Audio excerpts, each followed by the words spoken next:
The idea of Susan's missing journal electrified the cold case team. If true, it could be the voice of the victim reaching across 2 decades to point to her killer. Detectives pulled apart old storage records, scoured the catalog of Susan's belongings, and even interviewed former officers who'd handled her case in 2000. Nothing. The journal had vanished.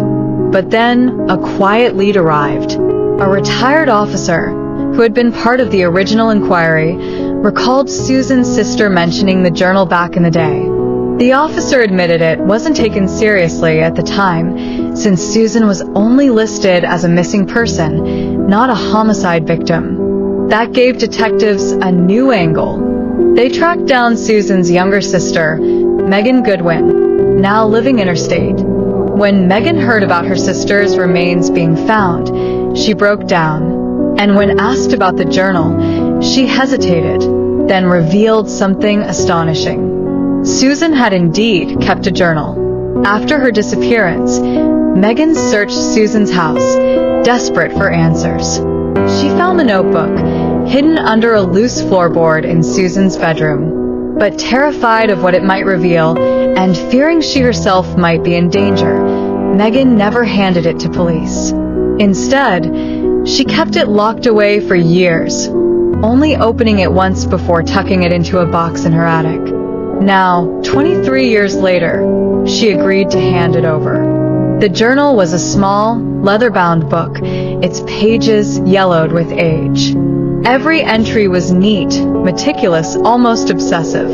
In those pages, Susan chronicled her relationship with David Langford in stark detail. The early charm, the sudden jealousy, the subtle control, how he would dictate what she wore, where she went, who she saw. She wrote about arguments escalating into threats, and threats turning into violence. She wrote of bruises she concealed with long sleeves, of the way David would appear outside her workplace uninvited, of the night she woke to find him standing in her backyard. And then, near the final entries, the tone shifted from fear to determination. Susan wrote about her decision to go to the police. She described a final confrontation with David, in which he warned her that if she betrayed him, she would regret it. She wrote of hearing footsteps around her house late at night, and of the growing certainty that someone was watching her every move. Her last entry, dated 2 days before she vanished, read, "If anything happens to me, it will be David. He told me I'd never escape him. He said no one would believe me. But if I disappear, remember, I did not leave by choice." The room fell silent as detectives read those words aloud. They weren't just diary entries. They were a testimony from beyond the grave. Armed with the journal, detectives moved fast. They secured a warrant to search David Langford's home, focusing on storage areas and personal belongings. What they uncovered added weight to the case. Hidden in an old tool chest was a box of items, photographs, mementos, and among them, another watch identical to the one recovered near Susan's body. But this one was pristine, its engraving, DL, a perfect match. Forensic analysis tied fibers from the box to the carpet that had once been in Susan's home. DNA traces were also found on the watch fragments from the grave, David's DNA. The circumstantial evidence was now reinforced with direct forensic links and Susan's own words naming him. When confronted with the journal, David's demeanor collapsed. His cocky, dismissive tone gave way to anger, then panic. "She lied. She always lied about me," he shouted during interrogation. But his words only confirmed what the entries had described: a man consumed by control, unable to accept rejection. In late 2023, David Langford was officially charged with the murder of Susan Goodwin. The arrest made national headlines. Bones in the backyard. Justice after 23 years. The trial that followed the next year was a media circus.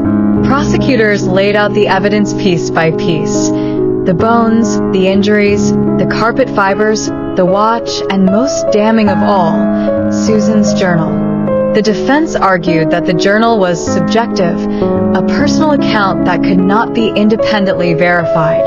They suggested Susan may have been paranoid or exaggerating events. They even floated the theory that someone else, an unknown stalker, had killed her. But the jury wasn't swayed. The journal, combined with forensic evidence, painted an undeniable picture. After 6 weeks of testimony, the verdict was read: guilty of murder. David Langford was sentenced to life in prison, with no possibility of parole for 25 years.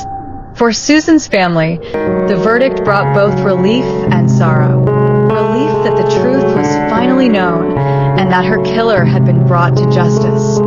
Sorrow that it had taken more than 2 decades, and that Susan herself had not lived to see it.